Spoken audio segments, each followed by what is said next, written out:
Are you working on something where the results are so important, so critical, held so dear to you that you want it to be more than the sum of its parts, of all the different collaborators, different colleagues, different units, different functions that must come together to truly yield something extraordinary, beyond just a coordination of efforts, but something that synergizes at a higher level?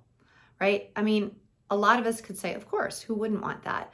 But the reality is, in most organizations today, a lot of times when we talk about cross-functional collaboration or working together across functions or really collaborating to affect greater change, it really, in most leaders' minds, comes down to coordinating work efforts, coordinating our plans, getting our swim lanes clear, making sure that we have resources in a variety of different arenas, and we have clarity of goals and KPIs. And while all of that is necessary, it's not actually sufficient to alchemize or to turn this coordination of work into truly synergistic outcomes of a higher order. And that requires a depth of collaboration and a spirit of collaboration and a skill of building collaborative work relationships that some of us haven't practiced as deeply as we might. So I was reflecting in watching my team undergo some transformation in how they're working together, as well as a couple of different organizational teams that I'm working with, and a leader who's really made a commitment to become the highest and best example of collaborative leadership that exists in the organization. And so I thought I'd share with you today a few elements that I'm noticing are common across all of those arenas to really unleash a spirit, a skill, and a quality of collaboration that is yielding synergies, unified effort that is creating more sustainable outcomes. So, first of all, brass tacks. Let's make sure in any of these efforts, you've got the basics, the foundations in place, right? So if you're a team seeking that level of unified co-working together to achieve some common purpose, likely you've got aligned goals. You're clear on the key elements that are changing in the rapidly changing context that are going to be levers for your growth, so strategic levers for driving that growth. You're also resourced in terms of time, talent, and money, right? In terms of investing in the areas that will close the biggest gaps. You've identified ways that you can chunk down the goals so that they're a stretch and somewhat attainable, right? Always stretching us outside of our comfort zone, and yet not so outside of our comfort zone that they are deemed 1000% impossible by the majority of folks, because we're going to lose energy with that and actually demotivate people. So how do we chunk those goals down? And then how do we set up a cadence of reflection, reimagining, and recalibrating, as the context externally is likely going to be changing as we go through the year? These are kind of the basics, making sure that we've got that in place. And then, of course, that we've set a container of psychological safety, a sense of letting people bring their authentic, true selves to the table. Now, if we as leaders have done the majority of those elements with a good degree of effectiveness, now we're in a place to invite in deeper synergy, more unified vision, and what I'm using as a term of alchemizing energy, like bringing kind of all these great efforts in the different components together to yield something transformationally superior. And when I really observe what's going on in some of the teams that seem to be making this happen, it's first and foremost starting with a clear intent meeting. It's funny because most of us think that when we're kicking off an effort, we have been clear. We're clear with our intent. We've clarified the vision. The goals are clear. We have slides. We have KPIs. Who's not clear? But the fact of the matter is, if you want to create something truly superior, it requires a really deep listening session where you're clarifying the intent, not only of what you're producing, right? What the outcome is, but how will people think, feel, and energetically experience the results of your work? And why now? Why is this so important now? From a variety of different angles. So you as the leader sharing that clear intent, having the team really listen, clarify, double click on any areas where they're hearing it slightly differently, which is important because think of light coming in a prism and shining out in different directions. They're each going to hear some ray of light of your clear intent in a slightly different angle that's necessary for the unification into the strength of that effort that you're taking together and the impact that you want to have. So you have your clear intent meeting, you listen deeply, reflect back, make sure we've got the whole prism of understanding, prism, not prison. And then secondly, you allow space for co-imagining. So what does this mean? This is intentionally taking a step back out of the mix, you as the leader, and allowing the team to now have the space to share, after they've clarified with you the intent, what do we imagine together? Let them sleep on it overnight, a night or two.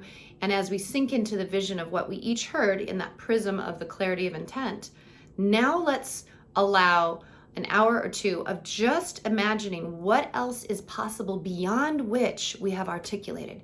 Is there some greater sense of possibilities that have not yet been named or articulated and could be found together if we have that co-imagination space? That's step number 2. Step 3 is to really then sink into what are the innate talents of the team that may not necessarily align with the specific roles they have. So you may have done the Clifton Strengths assessment or any other kind of leadership assessment that helps you anchor into your core innate strengths, innate talents that give you a sense of ease and enjoyment and excellence, right?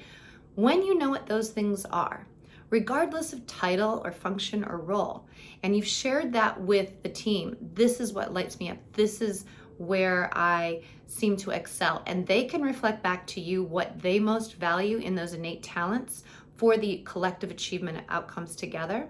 Now you're rocking and rolling because you're tapping into not only the actual talents of the team member in their functional area, but also something that just is a natural capability that when we leverage it, it ignites greater expansiveness. It helps us see the broader prism of possibilities.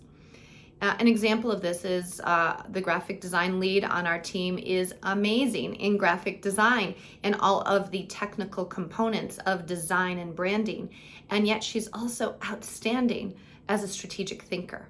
She can really zero in when you share a vision. You can see the wheels literally turning as she kind of goes within, and she's connecting different dots and can ask a question that unifies the whole in a way that others might miss, even though that innate talent is not necessarily part of the job description of a graphic designer.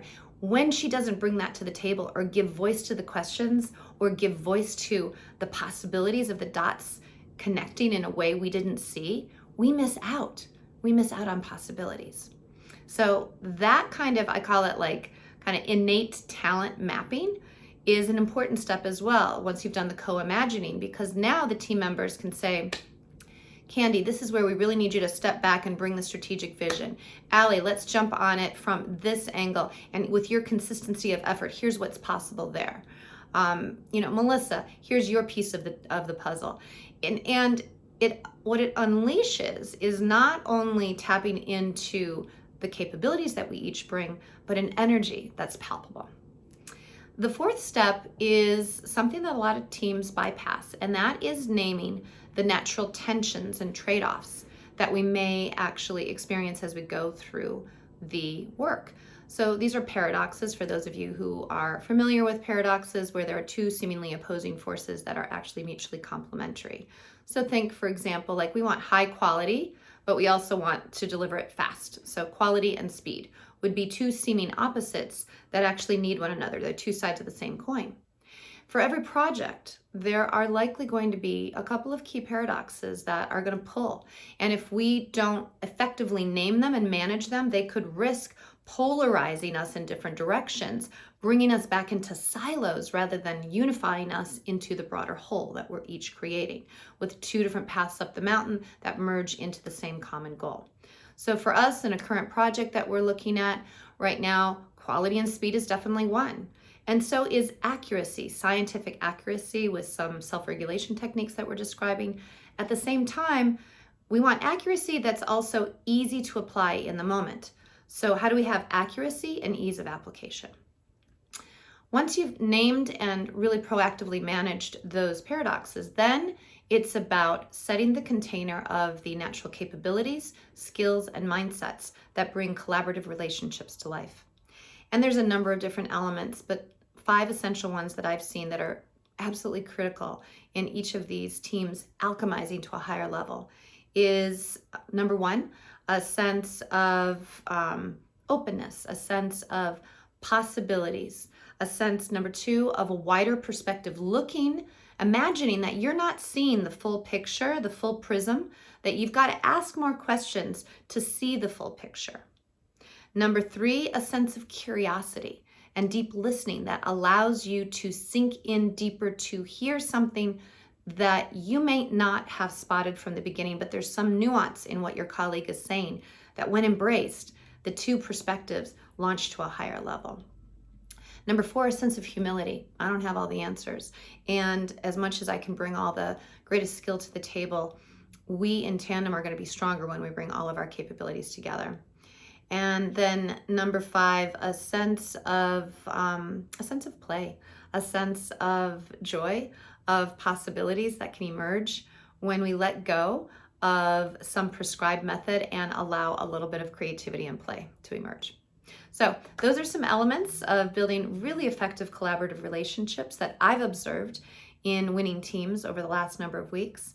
I wonder how this lands for you. What are you noticing in teams where you have achieved far greater outcomes than you ever imagined? And the level of collaboration was not only profound, but maybe it was even fun. What was going on in those teams? Let's get a dialogue going. Let's learn from one another. I look forward to hearing your comments below.